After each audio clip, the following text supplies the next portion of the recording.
अस्सलाम वालेकुम दोस्तों, आज की इस वीडियो में हम एक ऐसे मुद्दे पे बात करने जा रहे हैं जो पिछले कुछ महीनों में सऊदी अरब में बहुत तेज़ी से बढ़ा है और वो है बिजली की तारों की चोरी और इनमें से तांबा निकालकर काला धंधा किया जा रहा है। शायद आपको लगे कि ये कोई आम सी बात है, लेकिन सऊदी अरब में ये काम करने वालों पर अब बहुत सख्त कार्रवाई हो रही है। कानून कड़ा किया गया है, जेल और भारी जुर्माने का ऐलान हुआ है।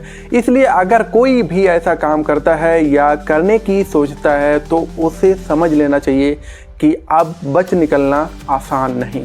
सबसे पहले समझिए कि ये काम होता कैसे है। कुछ लोग बिजली के तार या सरकारी लाइन के तार रात में काट लेते हैं, फिर उन तारों को किसी सुनसान जगह या वर्कशॉप या किसी दुकान में ले जाकर तांबा यानी कॉपर निकाल लेते हैं। तांबा महंगा बिकता है, इसलिए वो उसे कबाड़ी या ब्लैक मार्केट में बेच देते हैं। ये काम कई बार छोटे छोटे गिरोह मिलकर करते हैं। कुछ लोग तार काटते हैं, कुछ उसे छिपाते हैं और कुछ बेचते हैं। देखने में मामूली जैसी चोरी लगती है, लेकिन इसका असर बहुत बड़ा होता है। अब बात करते हैं सऊदी सरकार का एक्शन क्या है। हाल ही में मिनिस्ट्री ऑफ इंटरनल अफेयर्स और सिक्योरिटी फोर्सेस ने एक साथ मिलकर इस चोरी के खिलाफ सख्त कदम उठाए हैं। रात में गश्त बढ़ा दी गई है, कई इलाकों में सीसीटीवी और सेंसर लगाए जा रहे हैं ताकि चोरी होते ही अलार्म बज जाए। जो लोग तार काटते या बेचते पकड़े जा रहे हैं उन्हें सीधे जेल भेजा जा रहा है।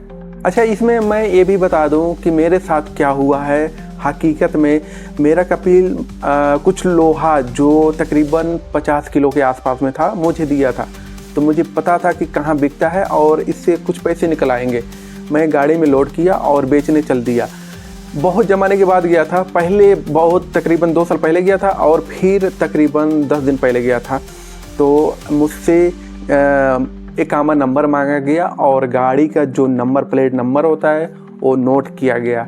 तो अब बहुत निगरानी हो रही है, चाहे आप लोहा बेचने जाओ, चाहे आप तार बेचने जाओ। तार कहीं से लिए हो, चाहे आपका खास हो, फिर भी पूछताछ या इकामा नंबर लिया जा रहा है।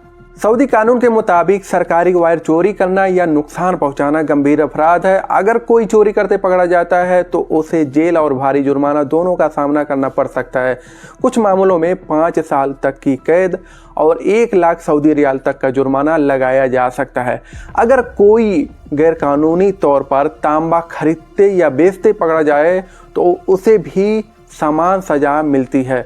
सरकार का साफ कहना है कि सिर्फ चोरी ही नहीं बल्कि खरीदने वाला भी गुनहगार माना जाएगा।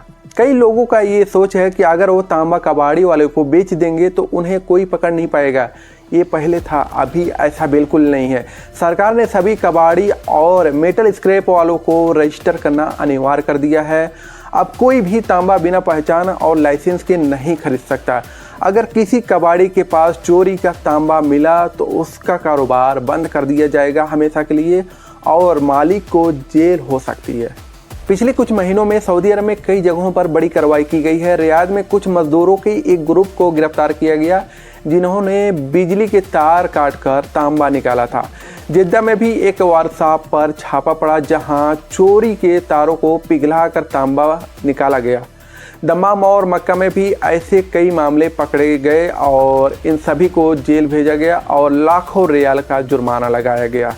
यह भी सच है कि कभी कभी कुछ लोग बिना सोचे समझे किसी और के कहने में आकर चोरी का माल उठाने में शामिल हो जाते हैं, लेकिन बाद में जब पकड़े जाते हैं तो कहते हैं हमें तो पता ही नहीं था। लेकिन सऊदी कानून में न जाने की कोई छूट नहीं होती। अगर कोई चोरी का माल ले जा रहा है तो वो भी गुनाहगार माना जाता है। इसलिए खासकर भारतीय, पाकिस्तानी, बांग्लादेशी, नेपाली मजदूर भाइयों को बहुत सतर्क रहना चाहिए। सऊदी सरकार ने स्मार्ट कैमरे और ट्रैकिंग सिस्टम लगाना शुरू किया है। अब किसी भी चोरी के बाद तुरंत लोकेशन ट्रैक होती है और चोर ज़्यादा देर तक छिप नहीं पाते। कई बार पुलिस कुछ ही घंटों में पकड़ लेती है। असल में तांबे की कीमत सऊदी अरब और अंतर्राष्ट्रीय बाजार में काफ़ी ज़्यादा होती है। इस वजह से कुछ लोग इस आसान पैसे की लालच में आ जाते हैं, लेकिन उन्हें ये समझना चाहिए कि कुछ हज़ार रियाल के लिए ज़िंदगी भर बदनामी और जेल मिल सकती है। सोचने वाली बात है कि एक बंदा इंडिया से आता है सऊदी अरब में और एक तार चोरी करता है पकड़ा जाता है, जेल जाता है। अगर कोई दोस्त उसका या पास पड़ोस का जान जाए कि वो चोरी में, तार चोरी में पकड़ा गया है, तो कितनी बदनामी होगी। और दूसरा बात ये कि 1 लाख सऊदी रियाल कहाँ से देगा वो, और जेल तो है ही। दरअसल 10 दिन पहले मैं एक वीडियो बनाया था, उसमें बताया था कि जिद्दा के अंदर एक गिरोह ने, अजनबी गिरोह, जो 50 गटर ढक्कन लोहे के थे उसे चोरी करके बेचने का काम कर रहे थे। तो कुछ लोग उसमें पकड़े भी गए और अभी भी जेल में हैं। ये दूसरा खबर मैं बना रहा हूँ, जो तार को चोरी करके और उसे पिघला के तांबा निकाल के बेचने का काम कर रहे हैं। एक्चुअली सऊदी हुकूमत ने साफ कहा है कि कोई भी तार चोरी में शामिल व्यक्ति बख्शा नहीं जाएगा। कबाड़ी वालों पर सख्त निगरानी रखी जाएगी। आम लोगों को रिपोर्ट करने के लिए आसान रास्ते दिए जा रहे हैं, नंबर दिए जा रहे हैं। जो लोग मदद करेंगे उनकी पहचान गुप्त रखी जाएगी। तो दोस्तों, जानकारी बस यहीं तक थी। अगर वीडियो अच्छी लगी हो तो लाइक शेयर ज़रूर कीजिएगा, और हाँ, अगर हमारे चैनल पे नए हैं तो प्लीज़ सब्सक्राइब कर लीजिए।